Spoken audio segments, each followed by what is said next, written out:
So we got this fuel line right here that I tried to fabricate months ago for my 71 Oldsmobile, and if you check out the video, it leaked pretty grievously. So I have some new steel line, and I would have preferred to get the copper nickel line that's easier to bend, easier to flare, but this is all my local auto parts store had. But you can't get good parts anymore. So we'll see. There we go, finally. So I have one good end, and then I got flaring tools. Dress up the edge of the line, so hopefully it will flare properly. Got my flaring tool here. Parts store cheapie. So we got the anvil right here, and then we got the fitting. Put it in there like that. Make sure these guys are tight. And then we tighten it down until this anvil meets the fitting. Here we go. Now we can loosen it, and we can remove this anvil right here. See, it moved so bad. I've tried to flare this twice. This is the third time. I don't know if this flaring tool is a piece of junk. It's the one that Olds guy taught me how to use when I was a teenager. The same one that he had. I don't know if these steel lines have changed composition or if they've changed size, but let's hope it third time's the charm, right? I even tightened these screws up with my bench vise so that hopefully the line would not slip. It's trash battle. It's no good. The line always slips. Let's see if I can do the double flare. Well, maybe it's a little better. You can see where the line slipped. Well, let's try to bend it into shape. My left-handed metric crescent wrench. That guy up top was loosey-goosey. So this is my AN. Here's the line that leaks like a sieve. Here's the one that I just bought. This is the end that we just flared. There goes all the fuel. There. Cantankerous son of a gun. All it is a little AN fitting, inverted flare to AN fitting.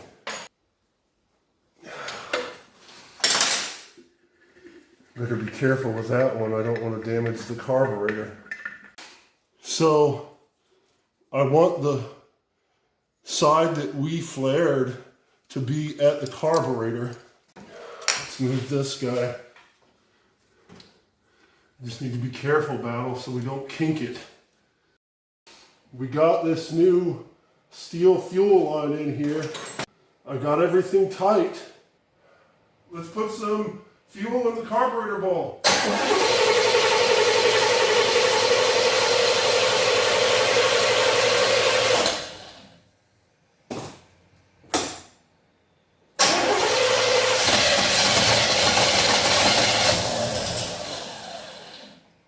She wants to run.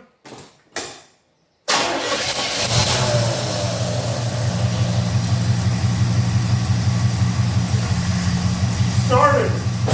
She's a cold natured beast. She's leaking.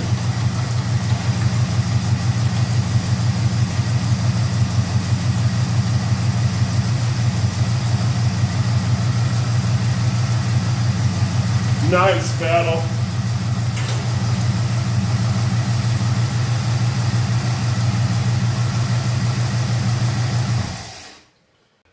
Well, she's not leaking as grievously as she was, and it was this fitting, the one that we did over on the bench vise, that was leaking. I didn't detect anything leaking from the fuel pump. Now, these are inverted flare fittings, so you don't want to use Teflon tape on them because it's not the threads that seal, it's the inverted flare. Nice. That's plenty of fuel. I don't know. Maybe I'm gonna need the nickel copper line. Maybe trying to do it with steel is a losing battle.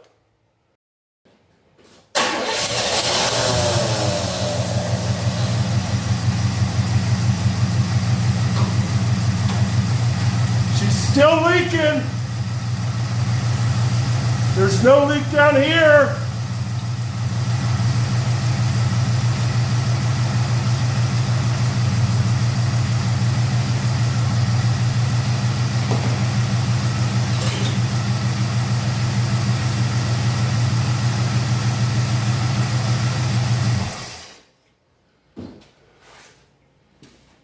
All right, battle. Let's put the AN hose back on and make sure that this splitter right here isn't the one that's leaking. There she is. See? All right. We got these inverted flare to AN fittings that I had sourced at the automotive parts warehouse in the past. Here's my trusted and true AN hose that I had fabricated, I believe, after I did the head gaskets, because the original one I had on here was the steel braided hose. Guess I need some AN hose wrenches. Guten tight. Guten tight. Let's see if she leaks, battle.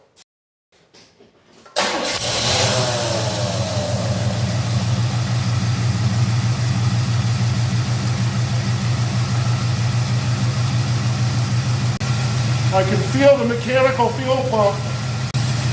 Well,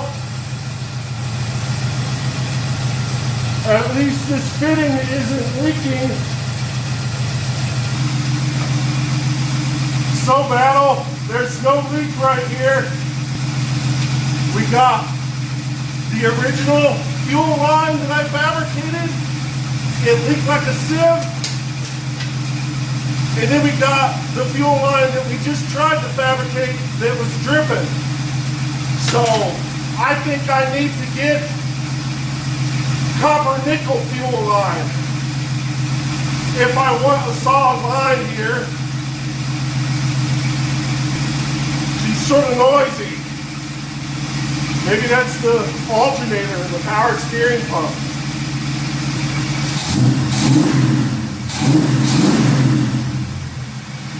That's an Oldsmobile 455. Thanks for helping me out today, battle. I guess we'll stick with this AN fuel hose for now. Make sure you check out one of these other videos I did on my 71 Oldsmobile in the past. And I'll see you next time, battle.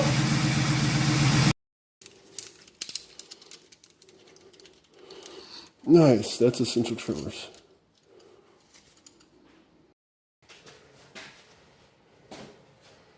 Jeez, battle, come on!